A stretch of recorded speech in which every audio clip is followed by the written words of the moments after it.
একটা ভয়ঙ্কর হাদিস শোনেন, কোন ব্যক্তি যদি অন্য ব্যক্তির গুনাহ নিয়ে উপহাস করে, খোঁটা দেয়, কটাক্ষ করে, আল্লাহ পাক বলেন ওই ব্যক্তিকে দিয়ে ওই গুনাহটা না করানো পর্যন্ত তার মৌত হবে না, তার মৃত্যু হবে না।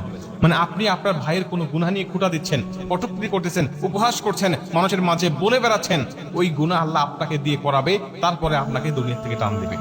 কথাটা কত বড় ভয়ানক হতে পারে, হাদিসটা কত বড় ভয়ানক হতে পারে আপনি চিন্তা করেছেন? আপনি মানুষের গুনাহ নিয়ে খোঁটা দিচ্ছেন, আপনি মানুষের গুনাহ নিয়ে কটাক্ষ করছেন, আপনি মানুষের গুনাহ নিয়ে উপহাস করে বেড়াচ্ছেন, আল্লাহ আপনাকে ওই গুনাহটা আগে করাবেন। রাসূল সাল্লাল্লাহু আলাইহি ওয়াসাল্লাম একজন সাহাবী মদ পান করেছিলেন। আল্লাহ রাসূল তাকে যখন মদের শাস্তি দিচ্ছিলেন, ওই সাহাবী এটা দেখে উপহাস করতেছিল এবং তাকে গুনাহগার বলে বারবার ভর্ৎসনা দিতেছিল এবং বলতেছিল সে কত বড় গুনাহ করেছে, সে কত বড় অন্যায় করেছে, মদ পান করেছে, এটা বলে বলে মানুষের কাছে প্রচার করতেছিল। আল্লাহ রাসূল তাকে ডাক দেওয়া বলেন, তুমি শয়তানকে কেন সাহায্য করছো? তুমি শয়তানকে কেন সহযোগিতা করছো? তুমি তাকে উপহাস না করে তুমি তার জন্য মাগফিরাত কামনা করো, তার জন্য দোয়া করো, আল্লাহ পাক যেন তাকে ক্ষমা করে দেয়। তুমি সেটা না করে তুমি মুসলিম হয়ে তোমার মুসলিম ভাইয়ের গুনাহ নিয়ে তুমি উপহাস করছো।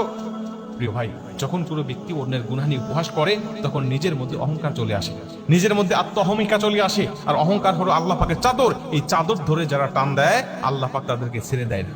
অহংকার করবেন না। এবং উপহাস করা, মানুষের গুনাহ নিয়ে কটাক্ষ করা, এটা হলো কবিরা গুনাহ।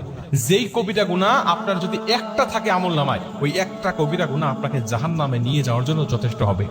আপনি এই কবিরা গুনাহগুলো হর হামেশা করে যাচ্ছেন এবং আপনি যখন কাউকে নিয়ে কটূক্তি করবেন, কটাক্ষ করবেন, হয়তোবা দুনিয়ার মানুষ আপনার কথাগুলো শুনে হাসবে, কিন্তু আল্লাহ পাক সবচেয়ে বেশি আপনার উপর নারাজ হয়ে যাবে। আপনি চিন্তাও করতে পারবেন না। আপনি মানুষের মাঝে বলতেছেন, মানুষ আপনার কথা শুনে হাসতেছে, মানুষ আপনার কথা শুনে আপনাকে বাহবা দিচ্ছে যে আপনি এত কিছু জানেন, কিন্তু আল্লাহ পাক আপনার উপরে এতটাই রাগান্বিত হচ্ছে, যেই রাগান্বিত হওয়ার কারণে আপনার জন্য কিন্তু জাহান্নাম ওয়াজিব হয়ে যেতে পারে। প্রিয় ভাই, এজন্য এগুলো করবেন না। কি করবেন? আপনি তার জন্য দোয়া করবেন। যখন কোনো ব্যক্তির জন্য আপনি দোয়া করেন, তখন ওই দোয়াটা আল্লাহ পাক আপনার নিজের জন্য আগে কবুল করে।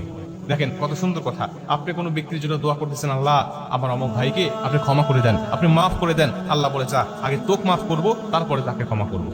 আগে তোকে ক্ষমা করবো, তারপরে তাকে ক্ষমা করবো। কেন? তুই তোর মুসলিম ভাইয়ের জন্য দোয়া করেছিস, তোকে বোনাস হিসাবে আমি আল্লাহ তোকে ক্ষমা করবো, তারপরে ওকে ক্ষমা করবো। আপনি আপনার ভাইয়ের জন্য দোয়া করছেন, আল্লাহ আমার অমুক ভাইকে রিজিক নাই, তাকে একটু রিজিকের ব্যবস্থা করে দাও, ইনকাম সোর্স দিয়ে দাও, আল্লাহ রিজিকের মধ্যে বরকত দিয়ে দাও। আল্লাহ বলে, তোর ভাইয়ের জন্য তুই দোয়া করেছিস, আমি আল্লাহ আগে তোর রিজিকটাকে বৃদ্ধি করবো, রিজিকের মধ্যে বরকত দিব, তারপরে তোর ভাইয়ের জন্য দোয়াটা কবুল করবো।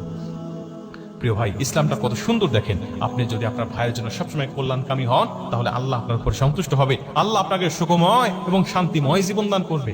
আপনি এই সুন্দর পথ ছেড়ে কেন বিপদে চলে যাবেন? আপনি এই সুন্দর ব্যবস্থা রেখে, দিন ইসলাম রেখে আপনি কেন দিন ইসলামের বাহিরে চলে যাবেন? প্রিয় ভাই, এর জন্য বলি, আল্লাহ রাসূল সাল্লাল্লাহু আলাইহি ওয়াসাল্লাম যেটা করতে বলেছেন সেটা করেন। কোনো মানুষের গুনাহ নিয়ে কটাক্ষ করেন না। কোনো অন্যায় করেছে কোনো ব্যক্তি, এলাকায় কোনো ঘটনা ঘটেছে, এটা ঢোল পিটায়েন না, মানুষের কাছে বলে বেড়ায়েন না। আপনি এটা গোপন রাখেন।